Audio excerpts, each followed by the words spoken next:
connaissance de Dieu. De ce thème, nous l'avons abordé et nous l'avons fait à la lumière des 4 courtes versets de la sourate Al-Ikhlas. Les 4 courtes versets de la sourate Al-Ikhlas qui se présentent comme étant cette arme nucléaire ou de destruction massive que Dieu a donnée aux musulmans pour qu'à travers cette arme, ils puissent détruire toutes les forteresses de superstition sur Dieu. 4 courtes versets. Et nous avons dit, s'agissant par rapport au premier verset, lorsque Dieu nous dit, à travers son prophète, il lui demande de dire Qul huwa Allahu ahad. Dans ce premier passage, le prophète commence par nous révéler les noms propres de son Dieu, son Seigneur, Allah. Et en révélant les noms d'Allah, il confirme l'existence de Dieu pour nous dissocier de la théisme. Et ensuite, et enfin, il passe et nous révèle la première nature de Dieu. Il dit, il est unique. Par cette révélation, il nous montre que Dieu est l'unique essence à laquelle on ne peut attacher la dualité et moins encore la multiplicité. Dieu est unique. Et tous les prophètes de Dieu, d'Adam jusqu'à Mohammed, la paix de Dieu soit sur eux, ont enseigné cette vérité, comme quoi Dieu était unique. Même Jésus-Christ, il a enseigné cette vérité. Et par rapport au second verset de cette sourate, qui disait Allahu Samad, nous avons dit que cette sourate rejette l'idée selon laquelle nous pouvons directement ou indirectement se fier à un autre qu'à Dieu. Parce que ce deuxième passage de la sourate Al-Ikhlas nous présente Dieu comme étant le seul Seigneur à qui tout le monde doit recourir en toutes circonstances. Parce que tous nous avons besoin de Dieu et Dieu n'a besoin de personne. Et le troisième passage de la sourate Al-Ikhlas disait Lam yalid wa lam yulad. Dieu n'a pas enfanté et n'a pas été enfanté non plus. Vous savez comme moi, et le frère l'a dit dans son introduction, que Dieu avait révélé le Coran à son prophète pour faire quoi? Pour guider, orienter ceux qui croient que Dieu a un fils. Le Coran a été révélé également pour cela, pour que nous leur apportions le message de l'islam, pour qu'ils cessent de croire que Dieu a un fils en la personne de Jésus-Christ. Mais est-ce que les musulmans l'ont déjà fait? Ou alors ils ont pris en otage le message de l'islam dans leur maison ou dans leur mosquée?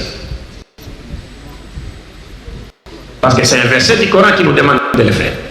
Faire parvenir le message de l'islam aux gens qui croient que Dieu a un fils.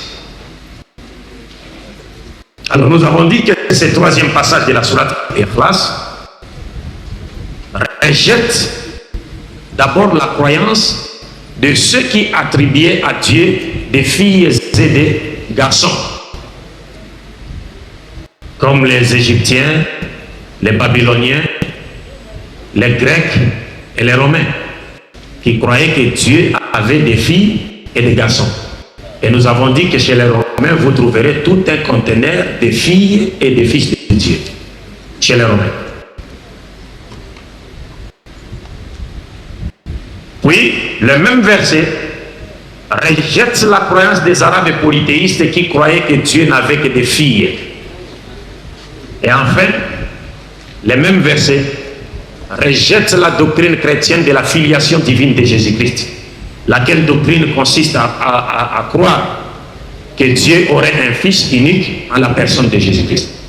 Le Coran nous dit Lam yalid wa lam yulad, c'est-à-dire Dieu n'est sorti de personne et personne n'est reproductivement sorti de Dieu. Personne. Ce sont les créatures qui sortent de leur espèce et qui se multiplient, qui se perpétuent. Mais Dieu n'est sorti de personne et personne n'est sorti de Dieu. Dieu n'a pas d'origine. Si quelqu'un est sorti de Dieu, alors Dieu lui-même doit sortir de quelque part. Mais Dieu, lui, n'a point d'origine. Alors le 4e verset de la sourate Ikhlas disait Walam yakun lahu kufuwan ahad. C'est-à-dire, ces versets expriment une valeur de négation universelle, voulant dire quiconque qualifie, compare, assimile, montre Dieu, non seulement il renie son unicité, mais il se trompe largement parce qu'il ne le désigne pas. Dieu, c'est le tout autre. Laysa kamithlihi shay. Il est le tout autre. Dieu est celui qu'on peut nommer, mais qu'on ne peut pas décrire, on ne peut pas concevoir. L'intelligence, l'imagination et l'intelligence finie de l'être humain ne peut que concevoir et décrire des êtres voués au néant, et non concevoir et décrire celui qui a tiré ces êtres du néant sans modèle préexistant et qui avait donné à chacun d'eux une forme qui lui est particulière.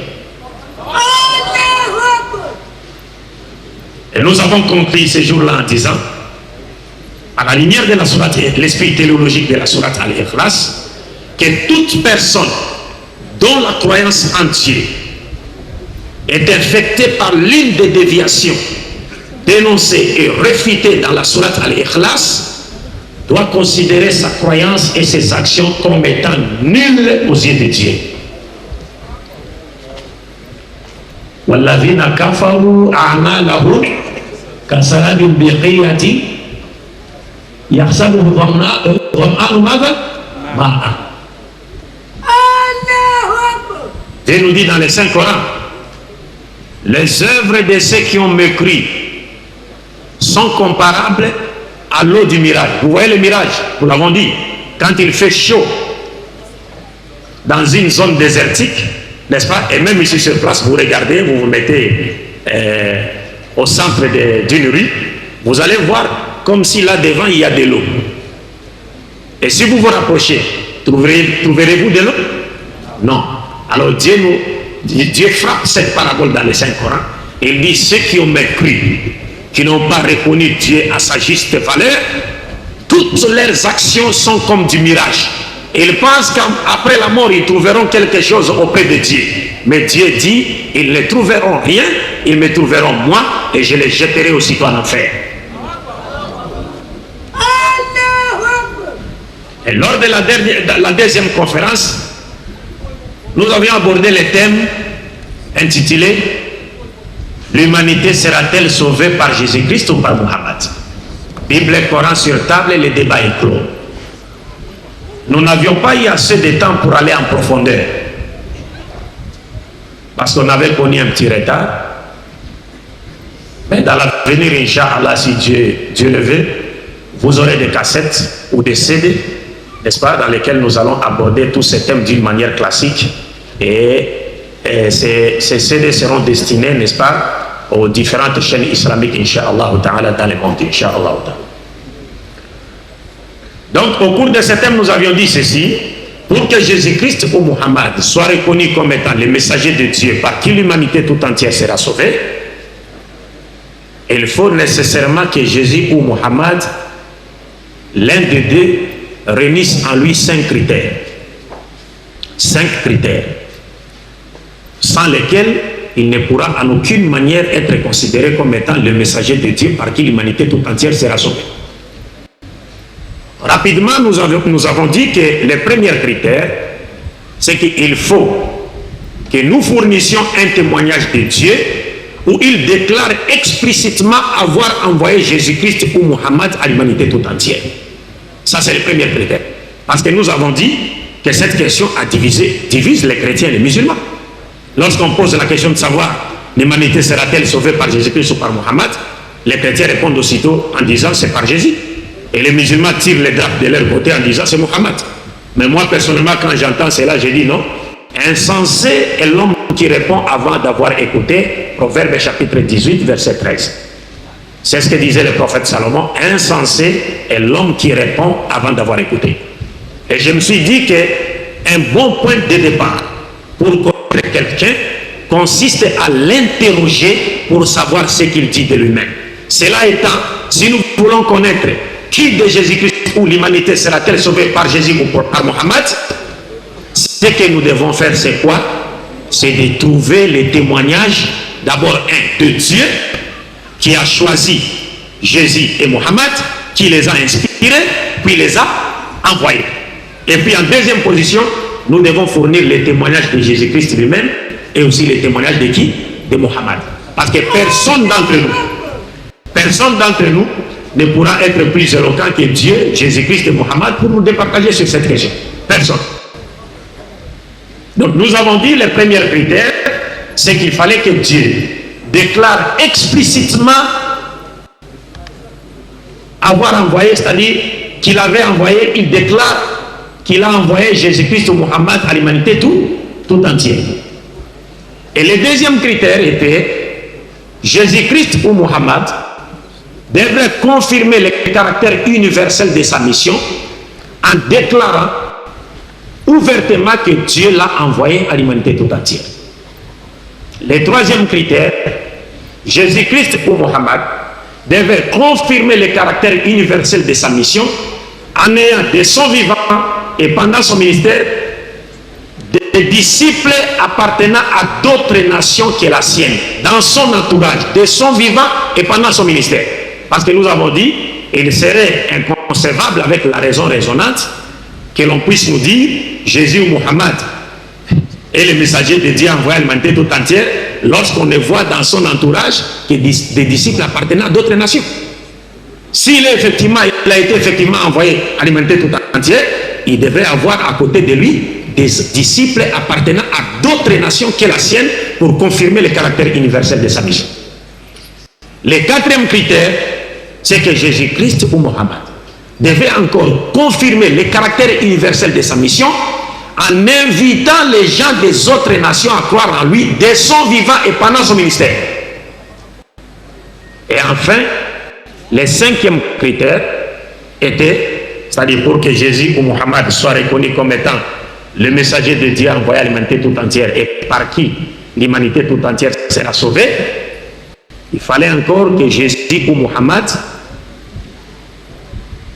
place tous les êtres humains au même pied d'égalité en basant les critères de noblesse sur la piété. Car nous avons dit que le messager de Dieu envoyé à l'humanité tout entière, ou le messager par qui l'humanité tout entière sera sauvée, ne pourra en aucune manière accepter qu'un individu, ou une race, ou une tribu, ou un peuple soit au-dessus des autres peuples.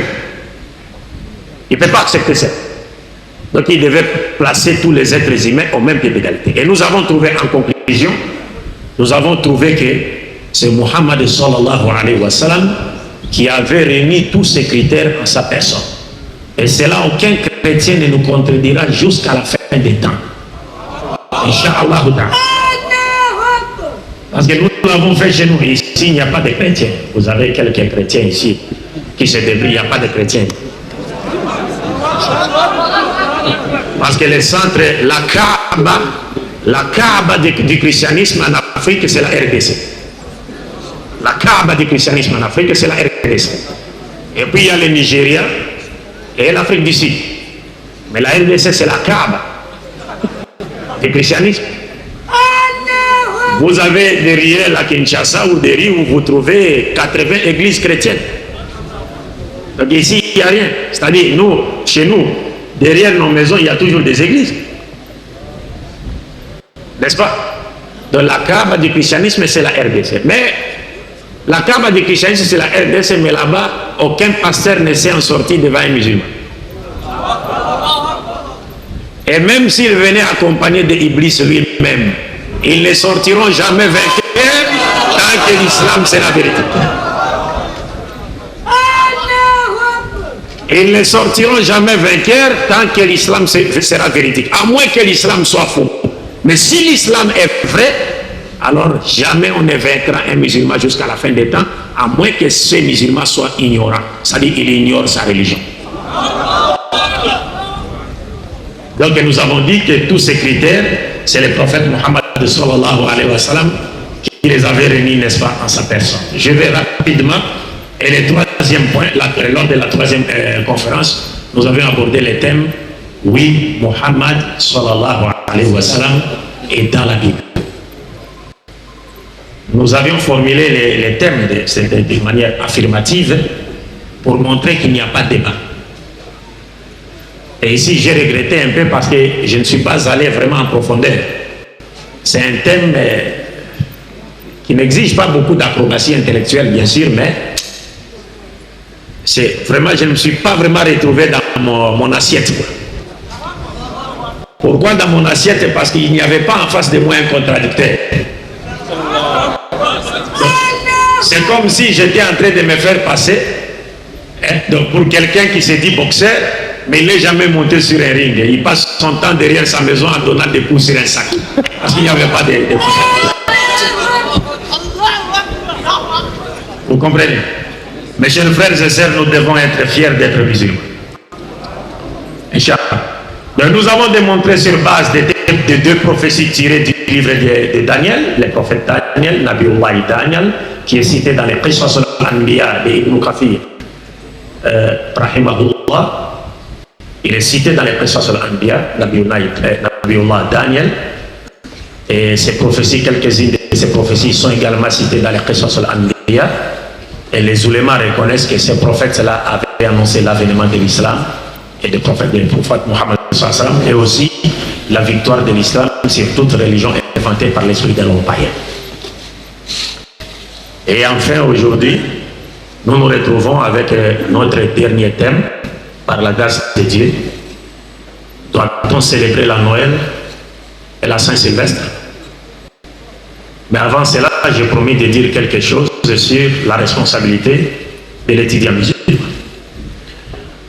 Mes frères et sœurs, nous savons tous que l'islam, c'est la religion d'Allah, la religion de Dieu. Et l'islam est une religion complète à la fois dans sa croyance et dans sa législation, ou encore dans les modes de vie qu'il propose à l'humanité pour le bien-être de ces derniers. Et l'islam, comme je viens de le dire, est complet dans sa croyance comme dans sa législation. Et Dieu l'affirme dans le Saint-Coran en disant Al-yawma akmaltu lakum dinakum wa atmamtu alaykum ni'mati wa raditu lakum al-islam dina. Aujourd'hui, je parachevé pour vous toutes les sentences de votre religion. J'ai comblé pour vous ma grâce. J'ai complété, j'ai parachevé même ma grâce. Et j'ai choisi pour vous l'islam comme religion. Pourquoi Dieu nous a-t-il choisi l'islam comme religion?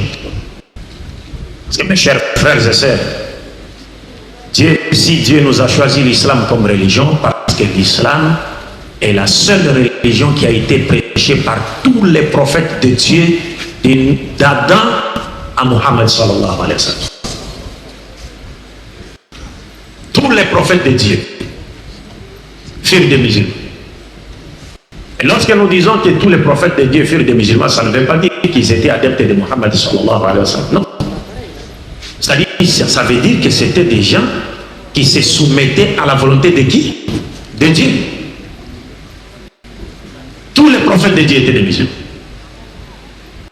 Nous n'avons pas le temps de citer leurs témoignages ici pour montrer que chacun d'eux, tous ces prophètes étaient des musulmans. Mais nous allons prendre un seul témoignage, un seul exemple. Celui d'Abraham, le père des croyants. Parce que les juifs, les chrétiens et les musulmans reconnaissent en Abraham comme étant le père des croyants, le père des prophètes, le centre des vertus humaines. Ils croient tous en qui? Abraham. Ils le reconnaissent comme étant l'ami de Dieu. Mais Dieu parlant d'Abraham dans le Coran, il dit ceci. Ba'da'udhu billahi minash shaitanir rajim. Ma kana Ibrahimu yahudiyan wala nasraniyan, walakin kana hanifan muslima, wa ma kana minal mushrikin.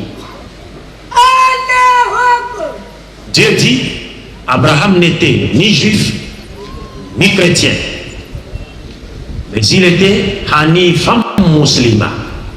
Hanifan, c'est celui qui s'écarte de toutes les fausses doctrines. Musulman soumis à la volonté de Dieu. Et il n'était pas du nombre des associateurs. L'autre fois, j'ai dit, et c'est peut-être une révélation pour certains d'entre vous, que le nom d'Abraham était l'expression même du monothéisme pur, l'essence du nom d'Abraham. Parce que chez les chrétiens, le nom d'Abraham signifie ou veut dire ou signifie père d'une multitude de nations. Père d'une multitude de nations. Mais cela n'est pas l'essence du nom d'Abraham. Le nom d'Abraham a pris ses sens après que Dieu lui ait fait la promesse de bénir en lui toutes les familles de la terre. C'est après cette promesse que son nom a pris l'essence de père d'une multitude de nations. Mais son nom a un autre sens. C'est comme dans la Bible lorsqu'on parle du tour de Babel. Vous vous rappelez? Babel, lorsque vous regardez la Bible, on vous définit Babel comme voulant dire confusion. Babel veut dire confusion.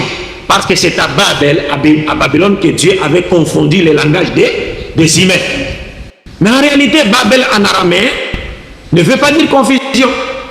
Bab veut dire porte. Elle veut dire Dieu. Babel veut dire la porte de Dieu. Mais ça a pris le sens de confusion après que Dieu ait confondu le langage des humains à Babel. Et pourquoi a-t-on dit la porte de Dieu? Parce qu'à l'époque, les gens de l'époque, ils voulaient monter au ciel pour aller tuer Dieu. D'abord, ce sont des mythes qui sont racontés dans la Bible. Parce que la Bible nous dit que non, non, non. Et les peuples de l'époque se sont dit, bon voilà, il faut qu'on monte au ciel pour aller tuer Dieu. Ils ont construit ce qu'on appelle le tour de Babel. Mais aujourd'hui, la science a prouvé qu'aucune personne ne peut construire un immeuble allant même jusqu'au ciel sidéral atmosphérique que nous voyons ici. Est-ce qu'on peut construire une maison dont le toit peut toucher le ciel atmosphérique? Mais la Bible nous dit, non, ils ont voulu construire une maison pour monter jusqu'au ciel, pour aller attraper Dieu. Et quand Dieu a vu cela dans la Bible, il a eu peur, il a dit, non, descendons vite, allons le confondre pour qu'il ne monte pas ici. Bon, ça, ce sont des mythes qui nous sont rapportés dans la Bible. Il y a beaucoup à dire là-dessus. Parce que finalement, lorsqu'on parle avec les chrétiens, nous leur disons, mes chers frères, la Bible n'est pas la parole de Dieu, mais elle contient la parole de Dieu. Elle contient des paroles de Dieu. Parce qu'il n'y a pas un seul prophète qui connaît un livre qu'on appelle la Bible. Ça n'existe pas. Nous savons que c'est Dieu qui a appelé la Torah de Moïse et Taurat. Il a appelé les psaumes de David Zabour. Il a appelé l'évangile de Jésus Injil. Il a appelé le Coran de Mohammed Coran. Mais jamais Dieu n'a appelé un livre sur cette terre la Bible. Ça n'existe pas. C'est un savant chrétien qu'on appelle Jean Chrysostome, vers le 5e siècle, qui avait donné au livre des chrétiens le nom de la Bible, qui signifie bibliothèque, c'est-à-dire rassemblement de livres. Biblio ou ta Biblio. Le nom n'est pas venu de Dieu. Alors dans la Bible, il y a des paroles. Il y a les paroles de Dieu et aussi les paroles des hommes. Je vais vous donner un exemple. Dans 1 Timothée chapitre 4, verset 13, si je ne m'abuse, si ce n'est pas 1 Timothée 4, 13, alors ça sera 2 Timothée 4, 13. Vous allez vérifier. Là, qu'est-ce que Paul dit à son ami? Paul dit à son ami, à ton retour, apporte mon manteau que j'ai oublié chez Troas, et surtout mes livres et les parchemins. C'est un verset qu'on trouve dans la Bible. Paul demande à son ami, il dit, j'ai oublié mon manteau chez Troas. C'est comme moi, j'ai dit, hé, Ousmane, j'ai oublié mon manteau chez Mustapha. À ton retour, passe chez Mustapha, prends mon manteau, mes livres et mes parchemins, et apportez-les, moi. Alors quand je demande aux chrétiens, je dis, mais mes chers frères, ça aussi c'est la parole de Dieu. Quelqu'un qui a besoin de son manteau pour se protéger contre le froid, et il demande à son ami de lui apporter son manteau. Et ça c'est la parole de Dieu? Ce n'est pas la parole de Dieu. Lorsque nous lisons dans le livre de 1 Samuel 13, 1, dans l'Ancien Testament, la Bible nous dit, Saoul était âgé de point an lorsqu'il devint roi. Et il avait déjà régné 2 ans sur Israël. Saoul était âgé de point an. La Bible est là. C'est écrit ici. l'âge de Saoul n'est pas mentionné. On se pose la question, qui a oublié l'âge de Saoul? Et c'est Dieu ou l'auteur? Est-ce que Dieu peut-il oublier l'âge de sa créature? Alors si Dieu ne peut pas oublier l'âge de sa créature, qui a oublié de mentionner l'âge de Saoul? C'est l'auteur. Et si l'auteur a oublié l'âge de Saoul, de mentionner l'âge de Saoul, a-t-il été inspiré? Non, parce que l'oubli, les contradictions, les inexactitudes, les invraisemblances ne peuvent en aucune manière provenir de l'inspiration divine. Donc ça montre que ce livre n'est pas inspiré. Le livre n'est pas inspiré. فويل للذين يكتبون الكتاب بأيديهم ثم يقولون هذا من عند الله ليشتروا به ثمنا قليلا. Bon, je vais vous faire un petit cadeau. Le frère Mustapha va me lire un verset. 1 Chronique chapitre 29 verset 29. C'est un petit cadeau.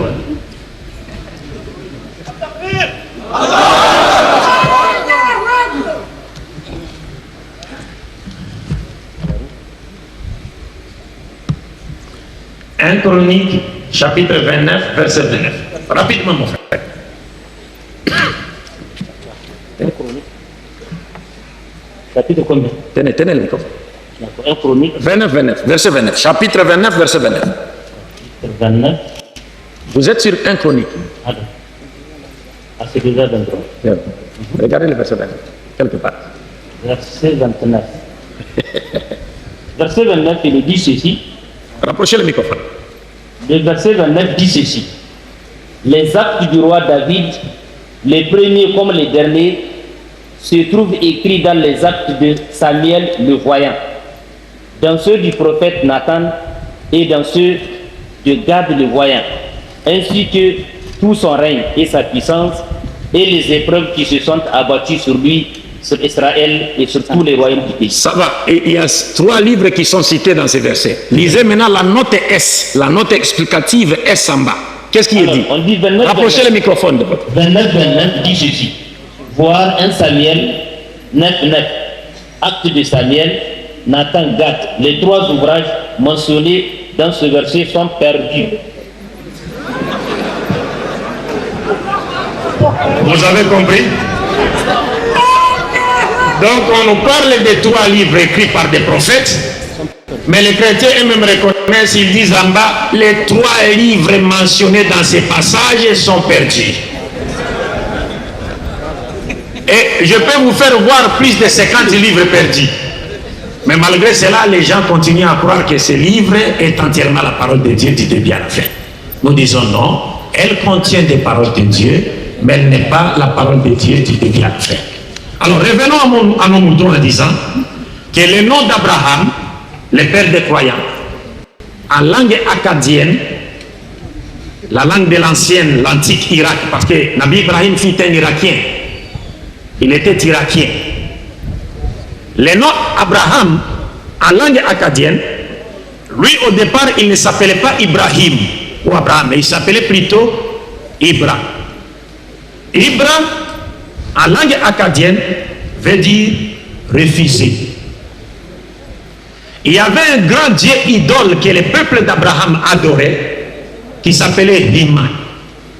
Et quand Abraham a refusé d'adorer ce dieu idole, son nom a été complété par Ibrahima, c'est-à-dire celui qui a refusé d'adorer le dieu grand idole qu'on appelait Hima. C'est-à-dire le nom d'Abraham est une expression pure du monothéisme pur. C'est pourquoi il a été appelé le père des croyants. Donc si vous voyez un musulman qui s'appelle Ibrahim et qui boit la bière, donc c'est quelqu'un qui a trahi le prophète Abraham. Si vous voyez un Ibrahim qui se serait converti à une autre religion que celle d'Islam, qu'est l'Islam, c'est-à-dire qu'il a trahi Nabi Ibrahim. Alors Dieu nous dit, Abraham n'était pas mouché. Et maintenant il nous dit, il n'était pas juif. Pourquoi Abraham n'avait-il pas été juif? Parce que le mot juif avait jour des années après qu'Abraham soit parti, soit passé. Le mot juif dérive du nom de Juda, qui était l'un des 12 fils de Jacob, Jacob lui-même était le petit-fils d'Abraham. C'est-à-dire, Abraham a enfanté Ishaq, Ishaq a enfanté Nabi Yacoub a enfanté les 12 tribus, les 12 fils, qui ont été à la base de la construction, n'est-ce pas, des 12 tribus de la maison d'Israël. L'un d'eux s'appelait Judas. Et c'est du nom de ces derniers que sont sorties les appellations juifs ou judaïsme. Donc il est venu des années après qu'Abraham soit passé. C'est-à-dire Abraham n'est même pas au courant de l'existence de ces noms. C'est pourquoi Dieu nous dit dans le Coran, il nous demande de dire aux juifs et aux chrétiens, voulez-vous nous dire qu'Abraham et les prophètes étaient des juifs et des chrétiens? Le Coran lance ce défi. Voulez-vous nous dire qu'Abraham et tous les prophètes étaient des juifs et des chrétiens? Non, pas du tout. Alors si Abraham n'a jamais été un juif, qui était-il? Le Coran nous dit Hanif al-Muslim, quelqu'un qui se soumettait à la volonté de qui? De Dieu. Et le Coran nous dit il n'était pas chrétien. Vous l'avez suivi lors de l'émission Kratos. Nous avons dit que le mot chrétien a vu jour des années après que Jésus soit passé. C'est-à-dire Jésus-Christ lui-même n'est pas au courant de l'existence de ces noms. Il ne connaît même pas ces noms. Vous comprenez? Parce que nous, c'est Dieu qui nous a appelés des musulmans. Nabi Ibrahim nous a appelés des musulmans. Les prophètes nous ont appelés des musulmans. Mais Jésus n'a jamais appelé les chrétiens des chrétiens. Dieu ne les avait jamais appelés les chrétiens. Même un ange de Dieu ne l'a pas fait. Qui leur avait donné le nom des chrétiens? Ce sont les adorateurs de la déesse Astarte à Antioche. Actes des Apôtres, chapitre 11, verset 26. Ce sont des païens qui avaient donné à ceux qui se réclamaient de Jésus le nom des chrétiens. Alors Dieu nous dit, Abraham n'était ni juif ni chrétien, mais il était musulman. Alors mes chers frères, cette religion, l'islam, a des droits sur nous. L'islam a des droits sur nous. L'un des droits de l'islam sur nous, les premiers droits, je vais en citer quelques-uns, c'est celui de connaître et de comprendre l'islam selon la bonne compréhension. Le second droit de l'islam, c'est de faire un retour, c'est-à-dire d'être une incarnation pratique des vraies valeurs spirituelles et morales apportées par cette religion. C'est-à-dire, vous ne pouvez pas vous considérer comme étant musulman par le simple fait d'avoir laissé pousser votre barbe. Ou par le simple fait de porter quoi? Un turban ou un bonnet. Ou par le simple fait parce que vous portez un boubou. Ça ne suffit pas. Donc si vous n'êtes pas une incarnation pratique des enseignements de l'islam dans votre vie quotidienne, il n'y a aucune différence entre vous et Pierre. Il n'y a aucune différence entre vous et Jean. C'est peut-être même sur le plan comportemental, Jean est mieux que vous. Mais avec la seule différence que si vous mourrez dans la ilaha illallah et que lui il meurt dans Jésus et Dieu, vous ne resterez pas éternellement en enfer, vous finirez par rentrer où c'est? Au paradis. Par contre, lui il restera éternellement en enfer. Alors le troisième droit de l'islam sur nous, mes chers frères et sœurs, c'est celui d'être fier d'appartenir à cette religion. Nous devons être fiers d'appartenir à cette religion. Aujourd'hui, nous avons un problème sérieux avec certains intellectuels dans les milieux universitaires. C'est-à-dire qu'ils souffrent d'un certain complexe, n'est-ce pas? Pour manifester quoi? Leur islamité. Des intellectuels, ils pensent que parce qu'on a été à l'école moderne ou on est à l'université, donc c'est-à-dire on a évolué. On a évolué. Vous allez évoluer puisque Dieu. On se considère comme des évolués. Et on cherche à abandonner Dieu parce qu'on s'est dit évoluer. Alors que Dieu lui-même nous dit dans le Coran, يعلم إن الإنسان ماذا لا يطغى أن رآه استغنى. Après avoir acquis la connaissance, il se suffit à lui-même, quoi. Il n'a plus besoin de Dieu. Et il croit échapper à Dieu. Nous souffrons de ces complexes. Alors qu'en réalité, ce sont les intellectuels qui devaient relever le défi dans ces siècles positivistes pour amener le débat sur l'islam à un niveau élevé. Vous avez eu l'exemple ici de Cheikh Youssouf Dial. Vous m'avez connu à travers les CD. Moi, je l'ai connu à travers ces cassettes. Et je l'ai aimé avant de les rencontrer. Et jusqu'à ce jour, nous continuons à balancer ces cassettes sur différentes chaînes de radio profanes. C'est-à-dire, nous achetons des espaces et nous balançons les cassettes de Cheikh Youssouf Hassan Dial. Nous balançons les cassettes des autres frères, tels que Tariq Ramadan, Han Ramadan et les autres. Et vous avez aujourd'hui la chance d'avoir des intellectuels tels que Cheikh Daouda Bouraïm.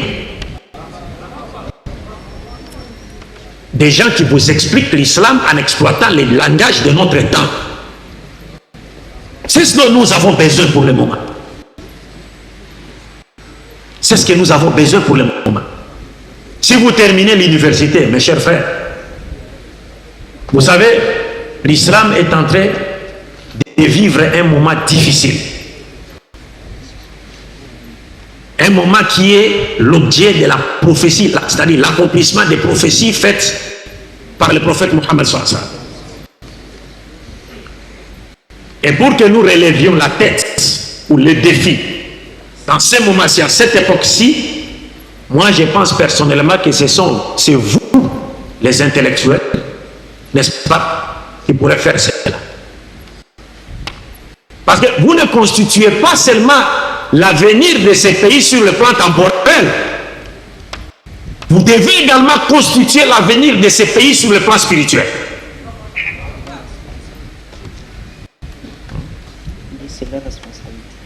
Donc c'est votre responsabilité. Parce qu'aujourd'hui, vous avez des intellectuels qu'on peut pointer du bout du doigt, n'est-ce pas? C'est-à-dire qui expliquent l'islam, qui amènent le débat sur l'islam à un niveau très élevé, alors que vous également, vous êtes des intellectuels. Pourquoi ne pas, après avoir terminé l'université, pourquoi ne pas s'inscrire dans une autre université islamique et apprendre les sciences islamiques avec votre connaissance que vous avez acquise dans les universités modernes, mariées aux sciences islamiques, vous pouvez constituer, vous pouvez demain, n'est-ce pas, faire la fierté de toute la Oumma. C'est le seul conseil que je vous donne et c'est ce que j'attends de vous, Inch'Allah Ta'ala, dans l'avenir. Le monde, c'est rien. Ce monde est rien.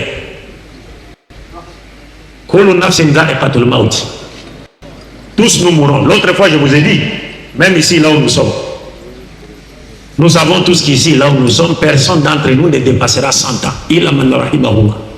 Personne. C'est-à-dire, avant 100 ans, nous mourrons tous. Mais nous devons être fiers de cette religion. Omar ibn Khattab, radiallahu anhu, lorsqu'il a fait son entrée à Jérusalem, il a dit aux Arabes, avant l'islam, nous étions un peuple avili. Nous n'avions aucune valeur. L'islam nous a élevés à la gloire. L'islam nous a donné l'honneur, la dignité, la grandeur. Si nous cherchons l'honneur, la dignité, la grandeur en dehors de l'islam, Dieu nous humiliera.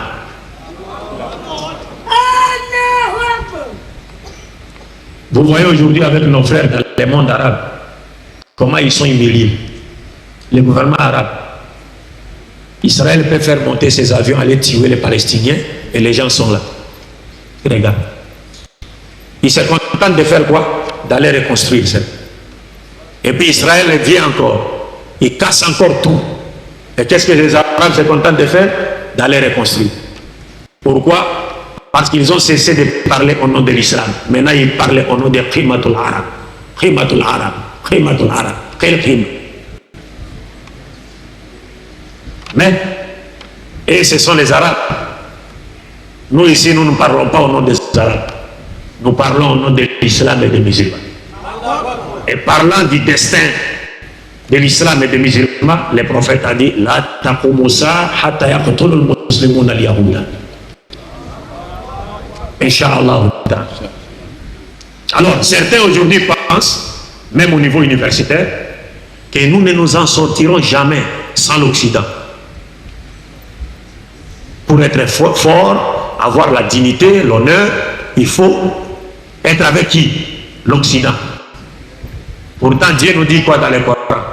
Walillahi al-izzat wa li rasulihi wa lil mu'minin walakinna al-munafiqina la ya'lamun. Ce sont des munafiqins. Donc, bref, c'est ce que j'allais vous prodiguer comme conseil. Mes chers frères, excusez-moi d'avoir été un peu long, n'est-ce pas? Moi, j'attends des étudiants musulmans qu'ils puissent, n'est-ce pas, qu'ils aient cette prise de conscience, n'est-ce pas, de travailler pour la communauté, de chercher à élever le niveau de débat sur l'islam, le débat sur l'islam à un niveau très élevé. Le Coran nous dit, il n'y a pas de différence entre ceux qui connaissent et ceux qui ne connaissent pas. Il y a une grande différence. Ceux qui connaissent, on ne peut pas les comparer avec ceux qui ne connaissent pas. Avec la connaissance ou les sciences que vous portez dans vos têtes, mariées aux sciences islamiques, vous ferez non seulement la fierté de l'islam au Niger, mais vous ferez également la fierté de l'islam partout dans le monde. Donc bref, je ne voudrais pas abuser de votre temps, excusez-moi d'avoir été loin. Je vais essayer maintenant de rentrer dans les thèmes, mais cette fois-ci, je vais devoir me résumer vraiment à l'extrême pour ne pas gaspiller le temps. Nous avons dit que le thème c'est doit-on célébrer la Noël, la fête de Noël et la Saint-Sylvestre, Sylvestre plutôt, la fête de Nouvel An, les réveillons de Nouvel An. Vous savez vous-même qu'il y a des musulmans qui organisent même des fêtes, n'est-ce pas? Ils sont nombreux, non? Sinon, comment le savoir? Et j'ai vu ça partout, hein? Mais ici, je me dois d'abord de vous rappeler une notion fondamentale en islam, c'est que l'islam n'est pas du tout contre la manifestation de la joie et de la gaieté. Pas du tout. L'islam n'est pas contre l'expression de la joie et de la gaieté. Comment voulez-vous que l'islam soit contre la manifestation de la joie? Lorsque le prophète Mohammed sallallahu alayhi wa sallam nous dit al-Islam wa mada dinul fitra, c'est la religion qui est conforme à la nature originelle de l'homme. Est-ce que vous comprenez? Cela étant, la manifestation de la joie, du contentement, gaieté sont des traits de la nature de l'être humain. Donc l'islam doit tenir compte de cette nature. Donc l'islam n'est pas contre la manifestation de la joie. Mais comme à son habitude, l'islam a toujours fixé des orientations, n'est-ce pas, par rapport à ce sujet. Le prophète lui-même, la paix de Dieu soit sur lui, vous vous rappellerez, quand il est arrivé à Médine, il a trouvé les habitants de Médine en train de célébrer deux fêtes, n'est-ce pas? Il leur avait demandé, mais quelles sont ces fêtes-là? Pourquoi les célébrez-vous? Ils ont répondu, ce sont des fêtes que nous célébrions à l'époque de la Jahiliya. Et le prophète a aussitôt compris que la Jahiliya ne pouvait pas nous proposer une fête qui ne contient pas de notions qui contredisent les principes de la religion prêchée par tous les prophètes. Aussitôt, il leur avait interdit cela et il leur avait dit que Allah vous a donné deux autres fêtes en remplacement de ces fêtes-là. Et ces fêtes sont Aïd al-Fitr, Aïd al-Adha. Pourquoi? Ils étaient déjà devenus des musulmans, comme nous aujourd'hui, qui célébrons la fête de Noël et la Saint-Sylvestre. Ils étaient déjà devenus des musulmans. Regardez la sagesse d'Allah, n'a pas voulu que son prophète puisse les interdire de célébrer cette fête avant de devenir musulmans. Mais la providence divine savait très bien qu'il y aura un problème dans les jours à venir dans les communautés musulmanes. Nous allons commencer à célébrer les fêtes des autres, alors que ces fêtes-là véhiculent des notions réprouvées par l'islam. Donc il aurait fallu, le destin a voulu que ces gens se convertissent d'abord en islam et continuent à célébrer ces fêtes-là. Et le prophète est venu, il leur avait fait comprendre que non, ils ne pouvaient plus continuer à célébrer ces fêtes-là. Et que Dieu leur avait donné d'autres fêtes. Est-ce que vous comprenez? Donc les prophètes leur avaient manifesté clairement sa volonté de les voir se distinguer et se démarquer des fêtes païennes, des fêtes qui véhiculent des notions contraires à l'islam. Et d'ailleurs le prophète nous a prévenu en disant quoi? Man tashabbaha biqawmin fahuwa minhum. Celui qui imite un peuple dans ses signes caractéristiques, dans sa façon d'être, il fait partie d'eux. Il nous a donné ces conseils que les musulmans ont oubliés aujourd'hui. Il dit la tashabbahu bil yahoud wala bin nasar khalifuhum. N'imitez pas les juifs, n'imitez pas les chrétiens, démarquez-vous d'eux. Mais aujourd'hui, qu'est-ce qui se passe? Ce sont les musulmans qui sont en première position. Quand il s'agit de célébrer la fête de Noël et l'autre, le réveillon de Nouvel An. On organise des fêtes, on prépare les repas, on invite les gens. Mais est-ce que les gens se sont une fois posé des questions sur l'essence de ces deux fêtes? Hein? Qu'est-ce que signifie la Noël? La Noël. Parce que chez les chrétiens, Noël d'abord, de façon résumée, on dit seulement c'est la célébration de la naissance de qui? De Jésus-Christ, n'est-ce pas? Mais en réalité, c'est quoi? Parce que Noël chez les chrétiens veut dire le jour où Dieu est venu sur la terre sous forme humaine en naissant d'une femme à la personne de Marie. Et c'est Dieu, c'est Jésus. Est-ce que vous comprenez?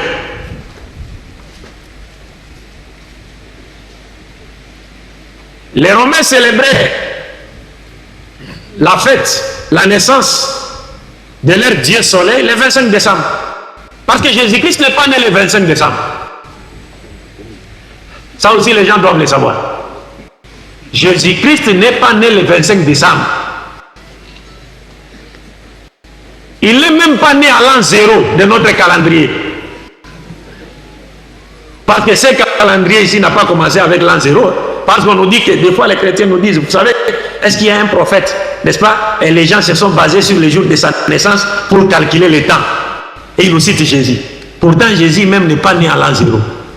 Jésus est né vers l'an 6 ou 7 avant l'an 0. Mais est-ce que les chrétiens vulgaires connaissent cela? Pas du tout. Ils se contentent de dire à l'église Amen, Amen et c'est tout.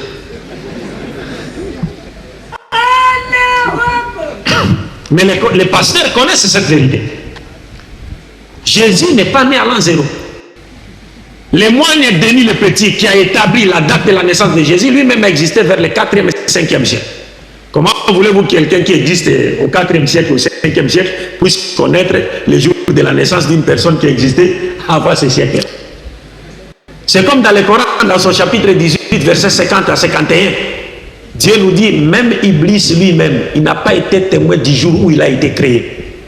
Iblis, il n'a pas été témoin du jour où il a été créé. Mais aujourd'hui, les Blancs nous disent quoi? L'humanité a 6 milliards d'années.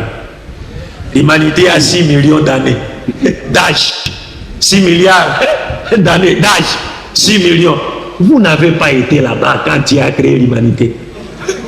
Pourquoi vous permettez-vous de fixer la date de l'humanité? Satan même qui est en train de vous égarer n'a pas été témoin du jour de sa création. Vous comprenez mes frères, c'est ça. Donc Jésus-Christ, les Romains célébraient la naissance de leur Dieu soleil le 25 décembre. Donc en imitation des païens romains, les chrétiens ont adopté la date du 25 décembre pour célébrer la naissance de qui? De Jésus-Christ. En imitation des païens. Jésus n'a jamais célébré sa naissance. Et maintenant, aujourd'hui, c'est les musulmans qui ont les drapeaux maintenant. Dans cette course au relais, c'est les musulmans qui ont... C'est la première position, c'est eux quoi. Pour fêter la Noël. Pourtant, Noël veut dire le jour où Dieu est venu sur la terre sous forme humaine en la personne de Jésus et il est né d'une femme en la personne de Marie. Donc un musulman qui fête, qui célèbre Noël veut en réalité nous dire il est d'accord avec les chrétiens que c'est ce jour-là que Dieu était venu sur la terre sous forme humaine. Il est né d'une femme en la personne de Marie. Et partant, il nie les versets Lamialid ou Lamioulat. Vous comprenez? C'est-à-dire, vous êtes en train de faire quoi? De remettre en cause les vérités coraniques au détriment des mensonges des chrétiens. Les mensonges des chrétiens, pas les mensonges de Jésus. Hein? Parce qu'il n'y a aucun problème entre nous et Jésus-Christ. Il faut se le dire. Hein? Il y a des musulmans ici qui s'appellent Issa, qui veut dire Jésus. Mais il n'y a pas un seul chrétien au Niger qui porte le nom de Jésus. Et moi encore en RDC. Parce que pour eux, porter le nom de Jésus, c'est devenu Dieu. Pourtant, dans la Bible, même un voleur a porté le nom de Jésus. Ça se trouve dans la Bible. Un voleur a porté le nom de Jésus. Parce que c'est un nom juif. Yeshua. Mais ici, chez nous en Afrique, ils ont peur. On peut porter le nom de Jésus, mais c'est devenu Dieu. Mais nous avons des musulmans qui portent le nom de Issa, qui veut dire Jésus. Il est un prophète qui nous aime. Donc vous comprenez le danger de célébrer la fête de Noël, mes chers frères. En célébrant cette fête, vous confirmez que Dieu est venu sur la terre sous forme humaine. C'est-à-dire vous croyez à la doctrine de l'incarnation.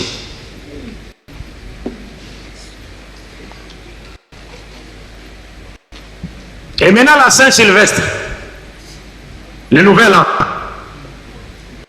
Ça aussi c'est à la mode dans les familles musulmanes, n'est-ce pas? Avant d'attaquer le nouvel an, je reviens d'abord sur la fête de Noël. Je voudrais dire ici un mot. Vous avez par exemple un frère, un ami chrétien. Oui, un ami chrétien. Les jours de la fête de Noël, vous lui dites joyeuse fête de Noël ou bonne fête de Noël. Vous savez ce que cela signifie? Et maintenant aujourd'hui, c'est les musulmans qui ont les drapeaux même. Dans cette course au relais, c'est les musulmans qui ont... C'est la première position, c'est eux quoi. Pour fêter la Noël. Pourtant, Noël veut dire le jour où Dieu est venu sur la terre sous forme humaine en la personne de Jésus et il est né d'une femme en la personne de Marie. Donc un musulman qui fête, qui célèbre Noël veut en réalité nous dire il est d'accord avec les chrétiens que c'est ce jour-là que Dieu était venu sur la terre sous forme humaine. Il est né d'une femme en la personne de Marie. Et partant, il nie les versets Lamialid ou Lamioulat. Vous comprenez? C'est-à-dire, vous êtes en train de faire quoi? De remettre en cause les vérités coraniques au détriment des mensonges des chrétiens. Les mensonges des chrétiens, pas les mensonges de Jésus. Hein?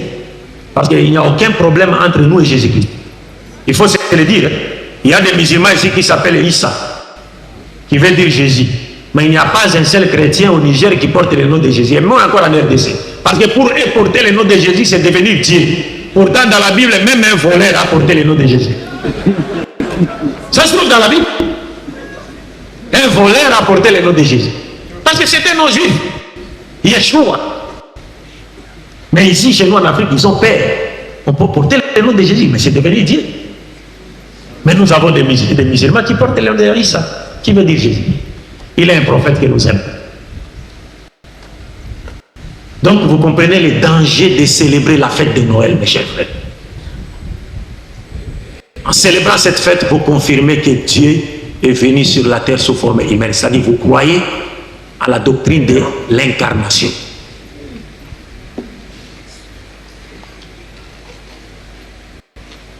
Et maintenant la Saint-Sylvestre, le nouvel an, ça aussi c'est à la mode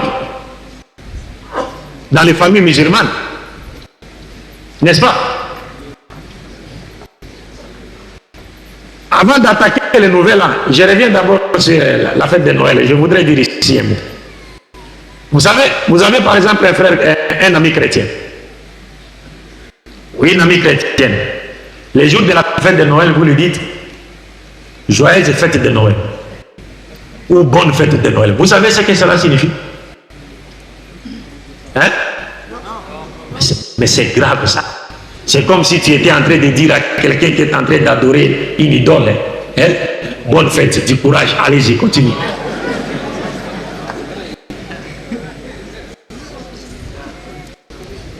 Joyeuse fête de Noël. Mais c'est comme nous l'avons dit ici.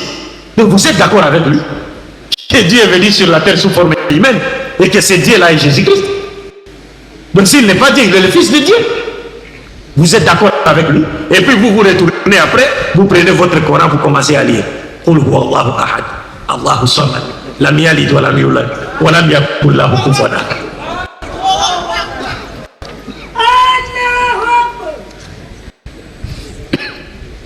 Je ne dirais pas que ce soir, je suis en train d'animer une conférence. Non, mes chers frères et sœurs, c'est une causerie débat.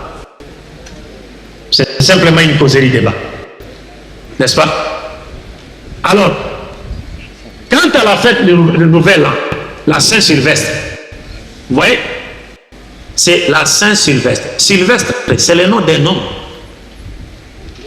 Sylvestre, c'est le nom d'un homme. Qui est-il? Sylvestre. Et pourquoi mérita-t-il cet honneur de lui attribuer la journée du 31 décembre au 1er janvier? Pourquoi? Qu'a-t-il fait pour mériter cet honneur? Sylvestre, c'est un homme.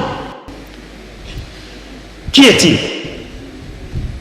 Mes chers frères et sœurs, Sylvestre, c'est le 33e pape de l'Église catholique romaine. Le 33e pape de l'Église catholique romaine, qui s'appelait Sylvestre Ier. Il est devenu pape le 14 décembre 314 de l'ère vulgaire. Et il est mort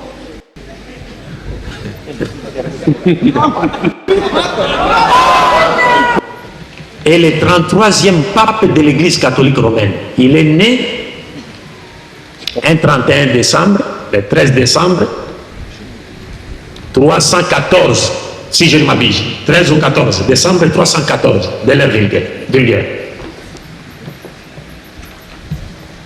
Et c'est ce pape qui a pesé de tout son poids pour que la divinité de Jésus-Christ soit reconnue au concile de Nicée à l'an 325 de notre ère, et pour qu'elle soit ensuite imposée à l'humanité tout entière. Vous comprenez? Le pape Sylvestre Ier, des mèches avec l'empereur Constantin, parce que l'empereur Constantin était en guerre, en conflit militaire, en conflit avec son adversaire Maxence.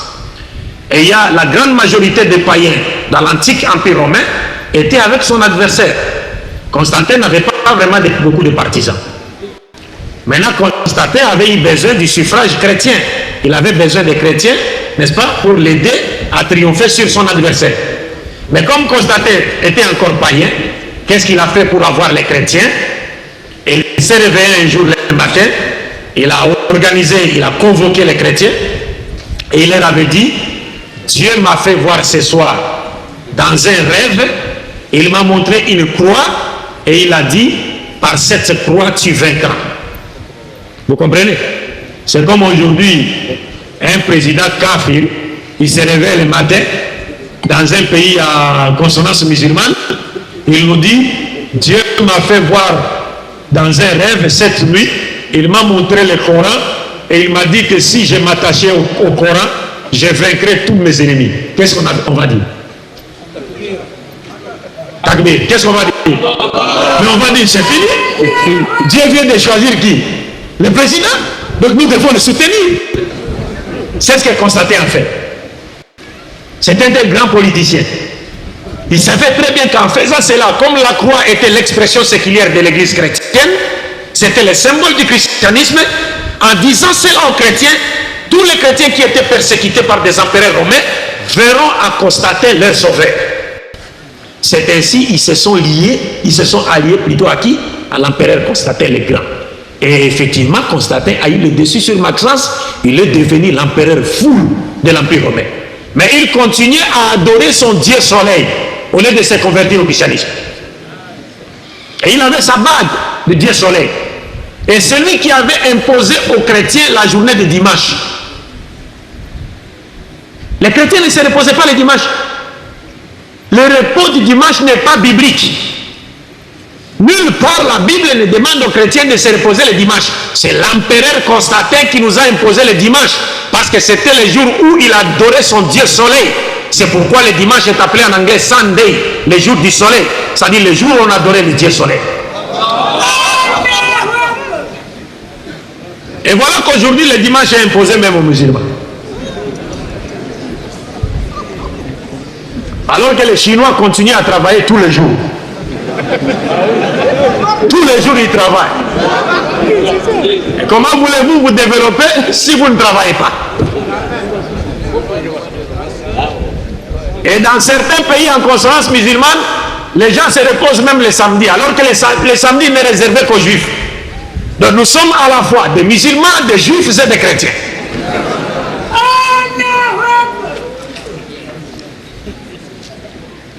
Donc Constantin a eu le dessus. Maintenant ils se sont entendus avec le pape Sylvestre Ier. Comme quoi le pape lui a dit ceci: moi je vous rassure, n'est-ce pas, l'apport des chrétiens, les chrétiens seront avec vous pour que vous triomphez sur Maxence, mais vous allez nous aider à triompher sur Arius d'Alexandrie. Il y a un prêtre chrétien qu'on appelait Arius d'Alexandrie. Il était d'Égypte, en Alexandrie. C'est le premier prêtre qui s'est opposé à l'église catholique romaine et qui a réfuté la divinité de Jésus. C'est le seul prêtre qui a dit à tous les chrétiens de tout l'Empire romain que Jésus-Christ n'était pas Dieu. Et que celui qui disait de Jésus Dieu, s'était écarté de l'évangile authentique que le Christ avait prêché. Maintenant, il a constitué un grand danger pour l'église catholique romaine. Parce qu'il a fait des victimes de la vérité. Les gens se sont attachés à lui. Il y a des prêtres même qui sont devenus des adeptes de qui? Darius d'Alexandre. Maintenant, lors du concile de Nicée, ce concile a été convoqué pour faire quoi? Pour mettre fin au problème qu'avait posé Arius. Maintenant, des mèches avec l'empereur Constantin. Et remarquez que la sœur de Constantin, de l'empereur Constantin, elle-même était une adepte d'Arius. Mais pour des raisons politiques, lors du concile de Nicée, parce qu'il y a eu un pacte déjà qui a été signé entre l'empereur et l'église, et c'est à ce moment-là, c'est à partir de ces jours-là que le pacte a commencé, c'est-à-dire qu'est-ce qu'on appelle, c'est-à-dire l'alliance entre les politiques et le religieux. Donc l'église a dorénavant commencé à travailler pour quoi? Pour les politiques. À partir de cette date-là. Parce que même ici en Afrique, quand les colonisateurs venaient, quand ils trouvaient certains de nos ancêtres qui étaient des guerriers, qu'est-ce qu'ils faisaient? Pour les avoir facilement dans les mailles de leur filet, ils leur envoyaient des missionnaires. Ils viennent, ils commencent à vous prêcher. Non, si on vous frappe à la joue droite, présentez l'autre joue. On fait ceci, cela. Non, on dit non, chez nous, ça en islam, ça n'existe pas. En islam, ça n'existe pas. Et on vous dit non, il faut pardonner, ceci, cela. Oui, le pardon est enseigné en l'islam. Mais l'islam veut qu'on pardonne en position de force. Lorsque Mohammed est triomphalement rentré à la Mecque, il était en position de force. Et il a pardonné. Parce que quand on pardonne en position de force, la personne qui vous a persécuté ne récidivera plus. Mais comment voulez-vous qu'il ne récidive plus si vous le pardonnez, pourtant il est sur vous, en train de vous dactylographier le visage. Il vous tape et vous êtes là, pardon. Mais il va revenir. Il va récidiver. Il faut pardonner en position de force. Donc il y a eu cette alliance, ce pacte-là. Et Constantin a donné raison à l'Église catholique à travers les papes Sylvestre Ier. Donc Arius a été contraint à l'exil. Arius a été contraint à l'exil. Et donc Sylvestre Ier avec son plan et ses adeptes ont triomphé plutôt au concile de Nicée. La divinité de Jésus a été imposée sur toute l'étendue de la Pyrrhonne. Donc celui qui fête aujourd'hui, qui célèbre la Saint-Sylvestre, un musulman qui célèbre la Saint-Sylvestre veut en réalité nous dire il est d'accord avec le pape Sylvestre Ier pour dire que Jésus-Christ est Dieu. Parce que l'Église lui a dédié cette journée-là.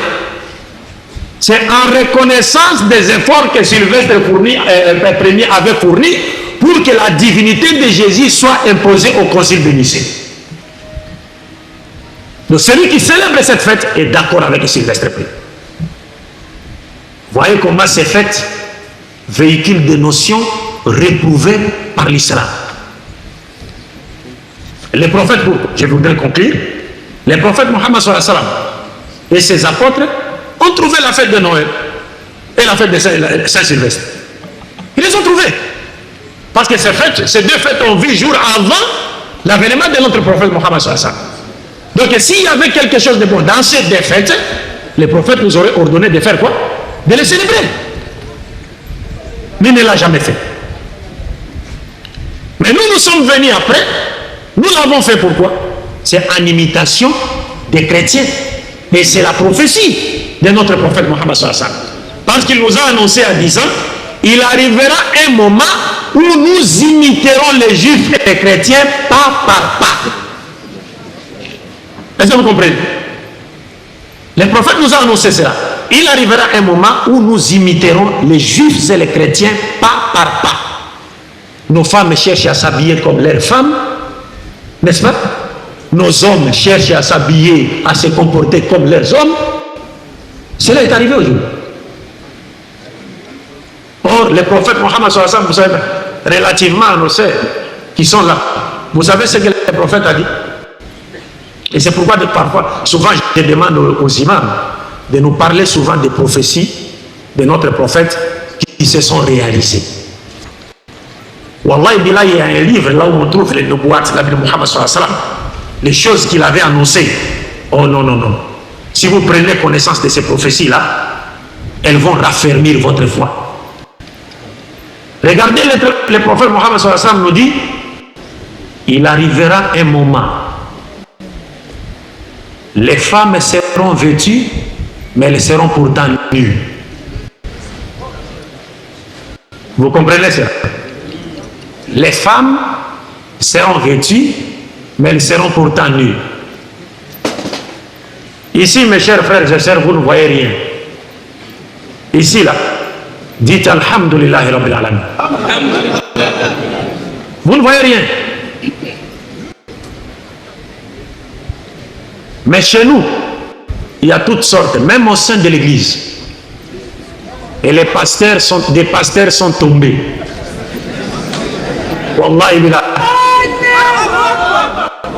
Des pasteurs sont tombés.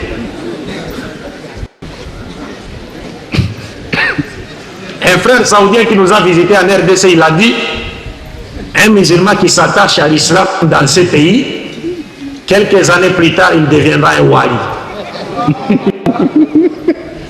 Parce que nous avons toutes sortes de tentations. Et toutes ces tentations sont corroborées par la musique, notre musique satanique. qu'on vous a amené dernièrement ici pour pervertir les Nigériens. Cette musique profane de nos musiciens congolais qui n'a rien apporté à la société congolaise si ce n'est la dépravation des mœurs.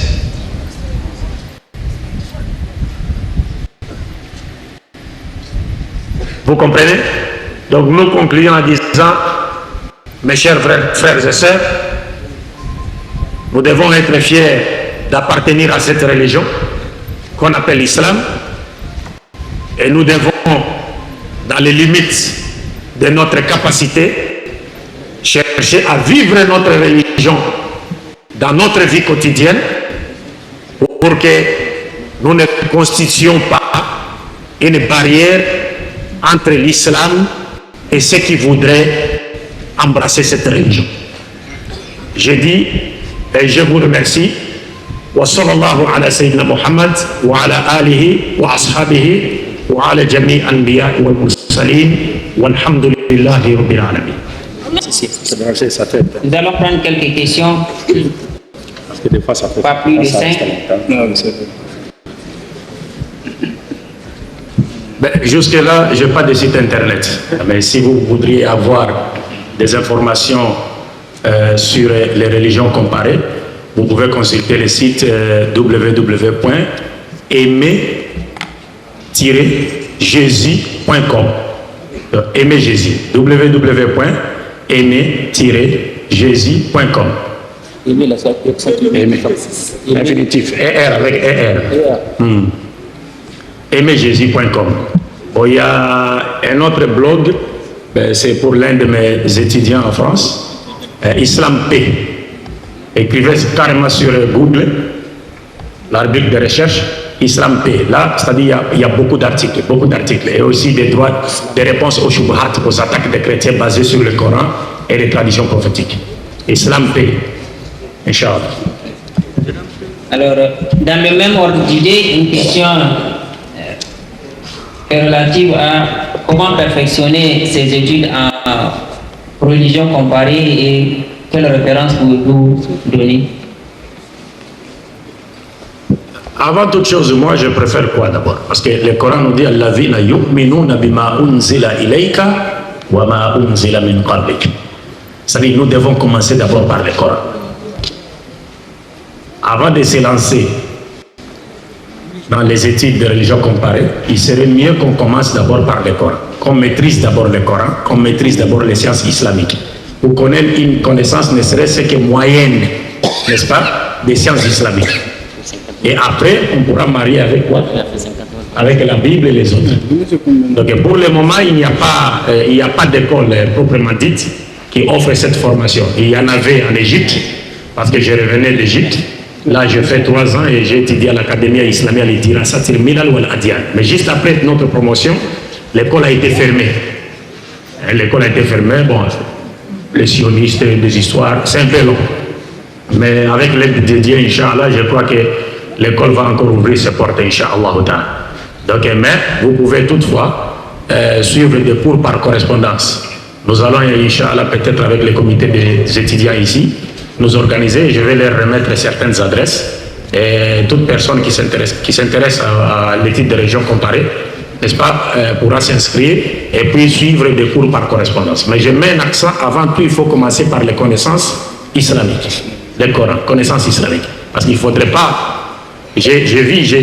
Une fois, j'ai trouvé un frère musulman qui discutait avec un chrétien, mais qui ignorait lui-même sa religion. Alors, le chrétien lui a posé des questions sur sa propre religion. Il n'avait rien à dire. Vous comprenez? Donc il faut commencer d'abord par les sciences islamiques. Alors, la troisième des 5 questions est de savoir que répondre à un musulman. Il dit qu'il n'est pas en train de fêter la Saint-Sylvestre parce que, juste pour la Saint-Sylvestre, mais juste parce que c'est la fin d'une année et le début d'une autre.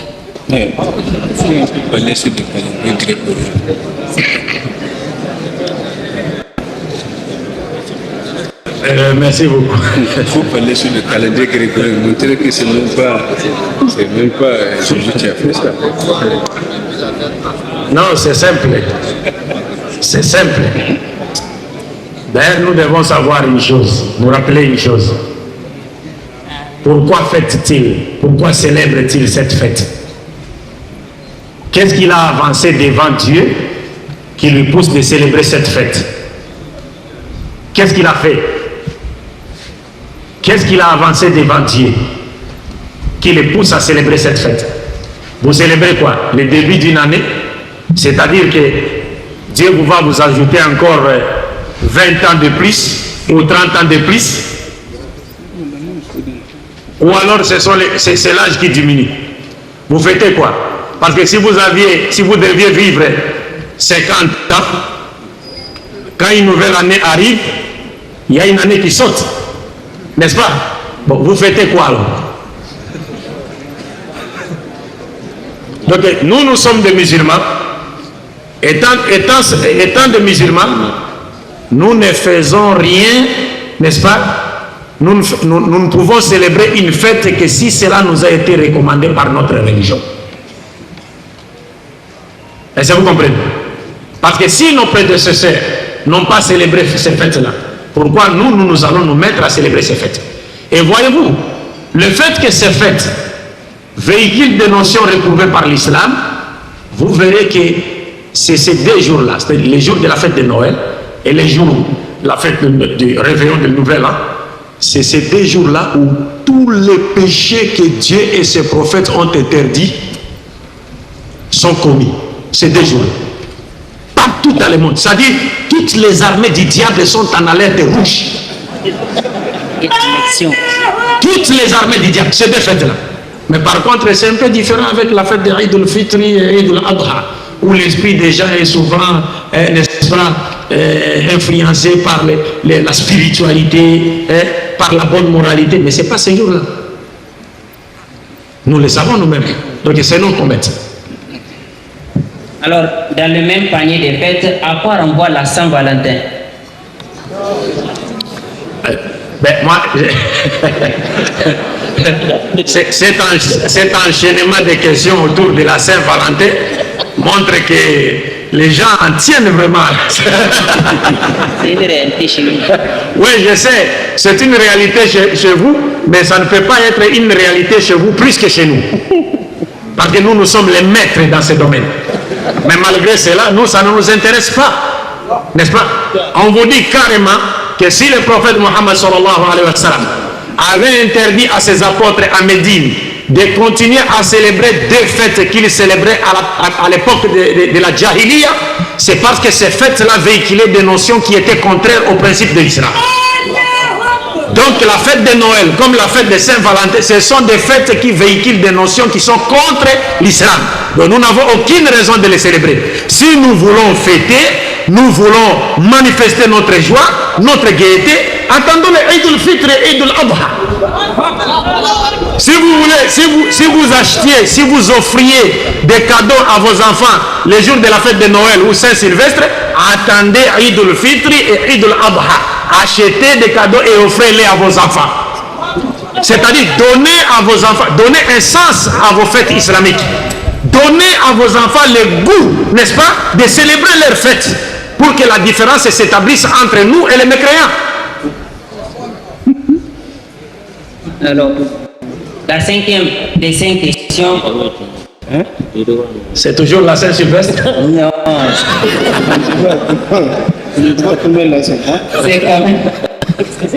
C'est quand même c'est toujours la parenté des fêtes. Peut-on donner un nom chrétien à son enfant et qu'en est-il de la célébration des anniversaires des enfants dans les familles musulmanes? Pourquoi voulez-vous donner à un enfant musulman les noms des chrétiens lorsqu'on sait que ce dernier se nourrit de la viande de porc? C'est-à-dire le nom de quelqu'un qui mange la viande de porc, qui a été interdit par Allah, et vous voulez donner ce nom à un enfant, l'enfant d'un musulman. Non, on ne peut pas donner le nom d'un chrétien à un enfant musulman. Nous, le prophète Mohammed sallallahu alayhi wa sallam nous dit clairement, il nous donne ses conseils de donner à nos enfants les noms, des noms théophores, c'est-à-dire des noms qui portent les attributs de Dieu, et aussi les noms des messagers de Dieu. N'est-ce pas? Si vous avez un ami chrétien que vous aimez beaucoup, il peut y arriver. On est des amis chrétiens qu'on aime, hein, n'est-ce pas, qui font des fois la différence. Mais prendre son nom, hein, qui est le nom de quelqu'un qui mange la viande des porcs, et puis on donne à un musulman, à l'enfant des musulmans. Non, c'est inconcevable. C'est peut-être si les chrétiens, par exemple, s'appelaient Moïse, n'est-ce pas, et que j'islamisais le nom de Moïse en Moussa, je peux faire porter à mon enfant le nom de Moussa, parce que c'est le nom d'un prophète de Dieu. Mais je vais prendre par exemple le nom de Pierre, ou bien Roland. L'enfant des musulmans, on lui donne le nom de Roland. Ça ne peut pas se faire.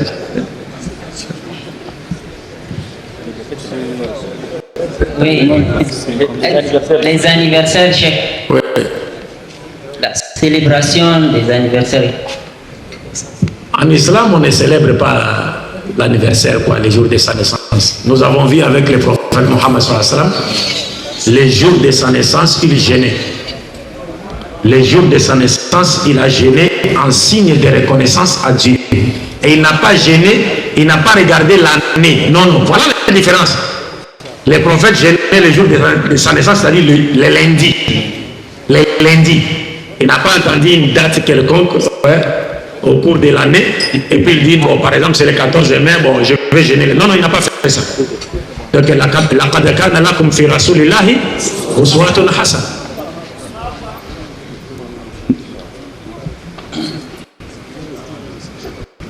C'est toujours des questions autour des fêtes. Non,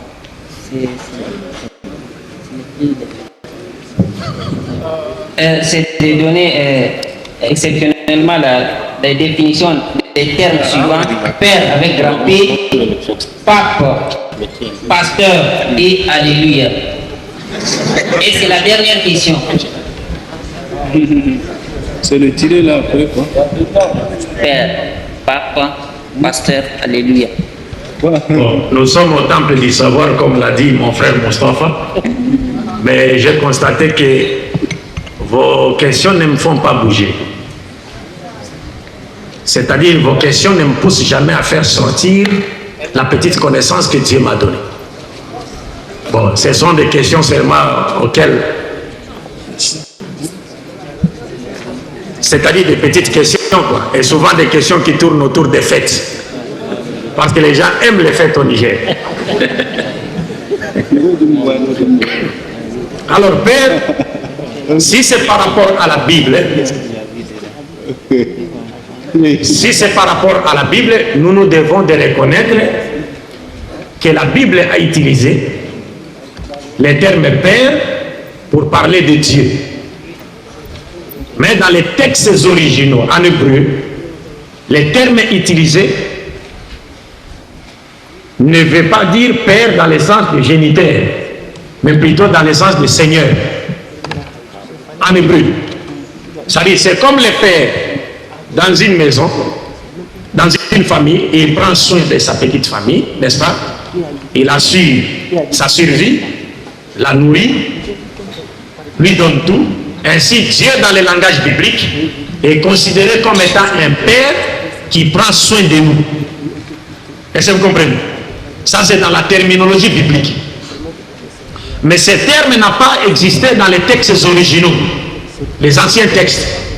Ce sont des textes qui sont venus après, parce qu'il y a un cours qu'on a eu en Égypte, Dirasat Martutat, c'est-à-dire le cours des manuscrits, n'est-ce pas, qui nous montre les termes qui ont été changés dans la Bible.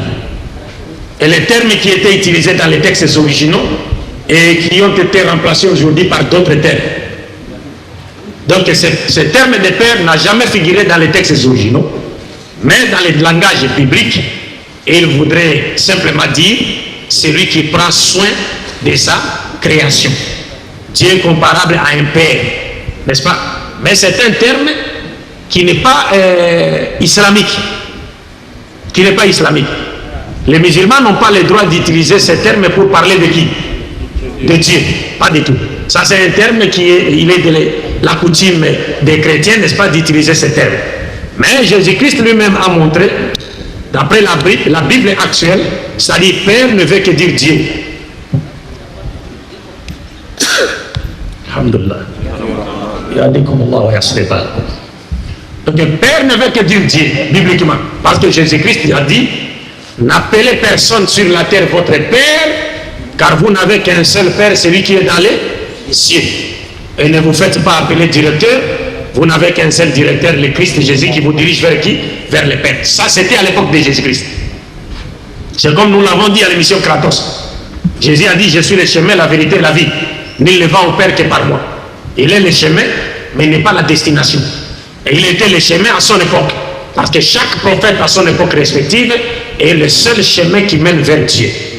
Alors dans Jean 20, 17, Jésus dit, s'adressant à ses apôtres, je monte vers mon Père qui est aussi votre Père, et vers mon Dieu qui est aussi votre Dieu.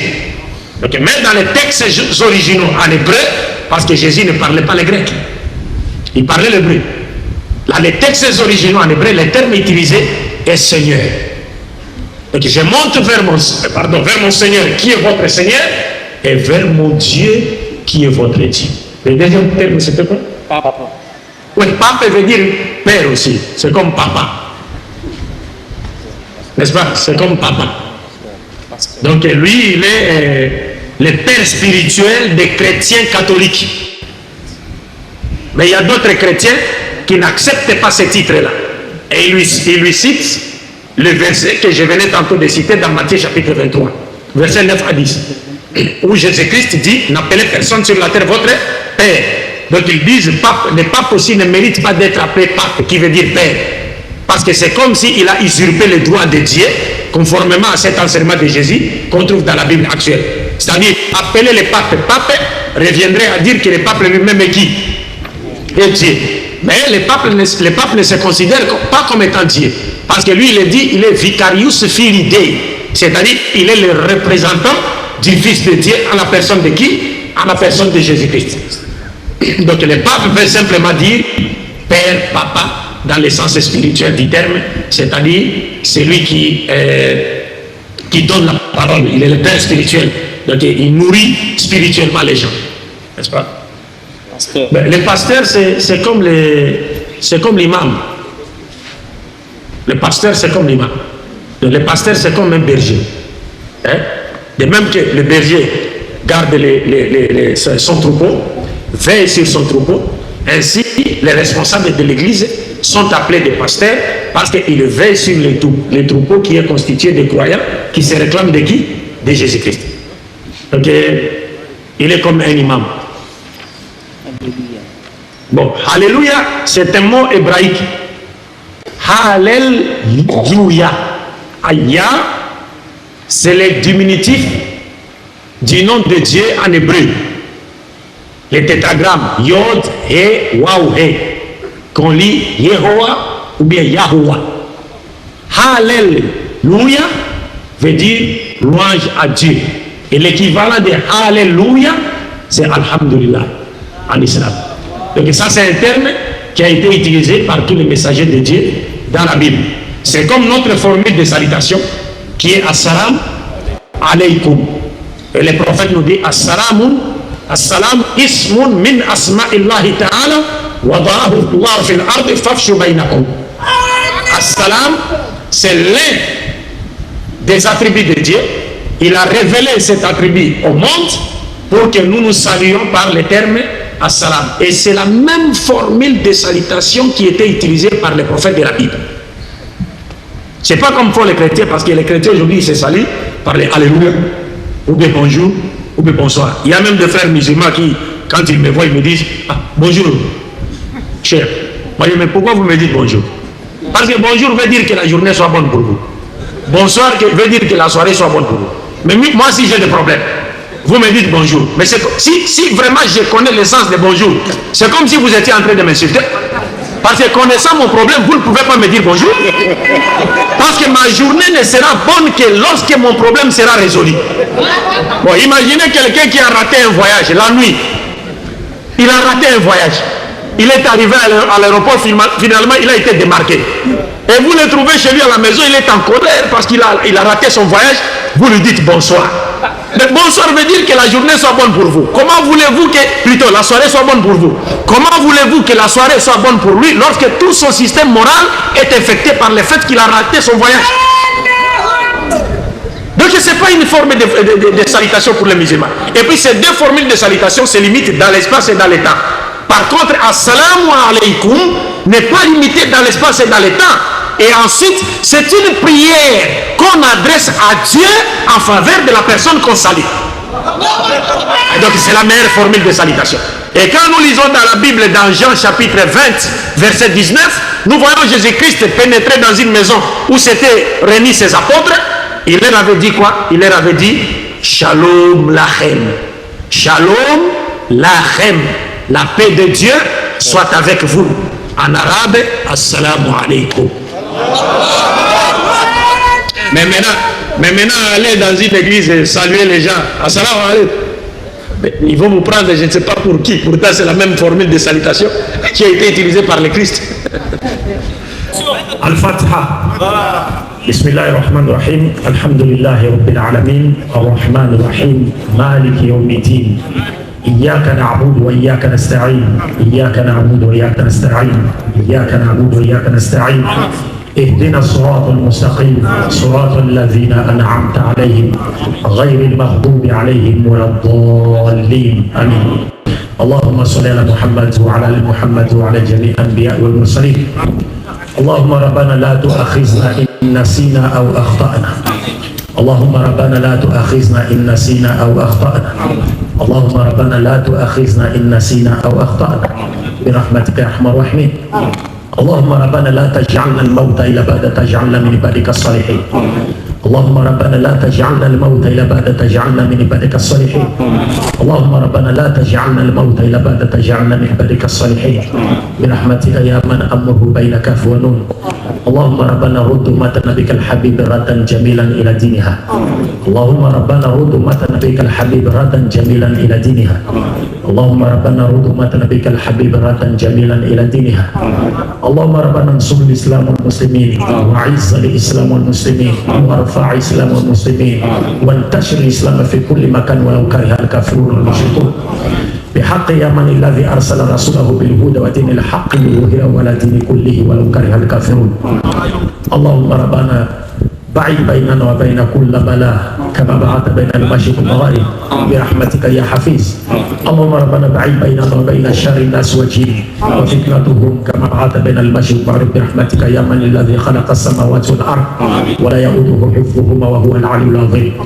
اللهم يا قاهر يا قهار اقهر لنا كل حاسد وفاسق ومنافق وظالم وعدو من الجن مسلما او كافرا واردد كيدهم في ظهورهم انك انت الوحيد القهار. اللهم ربنا ثبت قلوبنا على دينك. اللهم ربنا ثبت قلوبنا على دينك. اللهم ربنا ثبت قلوبنا على دينك برحمتك يا ارحم الراحمين. اللهم ربنا انت الرزاق انت خير الرازقين لا رزاق الا انت. اللهم ربنا ارزقنا رزقا حلالا طيبا ان كان في السماء فانزل وان كان في الارض فاخرج وان كان بعيدا فقارب وان كان قليلا فاكثر وان كان كثيرا فبارك برحمتك يا ارحم الراحمين. اللهم ربنا افتح لنا ابواب رحمتك.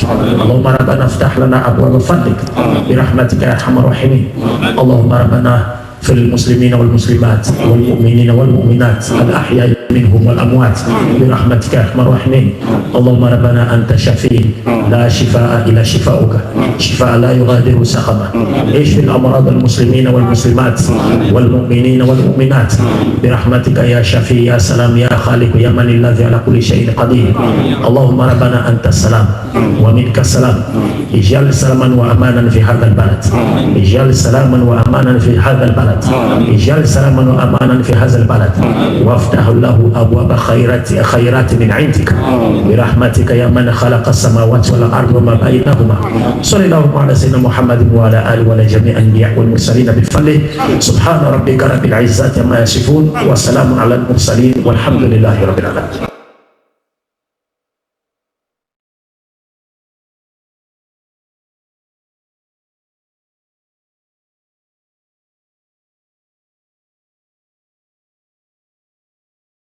بسم الله الرحمن الرحيم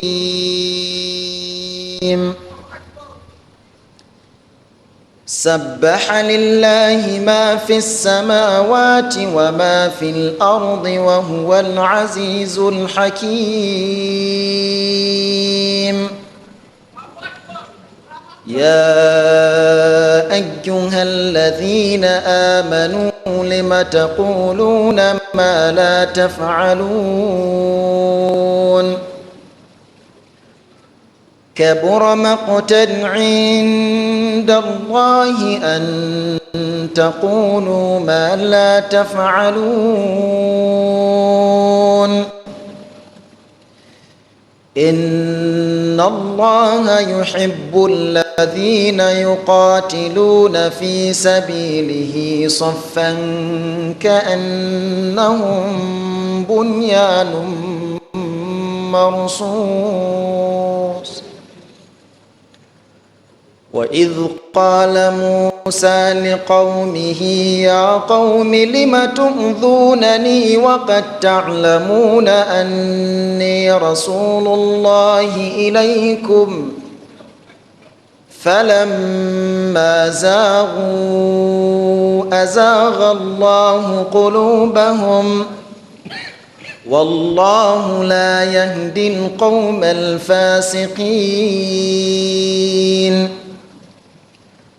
وإذ قال عيسى بن مريم يا بني إسرائيل إني رسول الله إليكم مصدقا لما بين يدي من التوراة ومبشرا برسول يأتي من بعد اسمه أحمد فلما جاءهم بالبينات قالوا هذا سحر مبين ومن أظلم ممن افترى على الله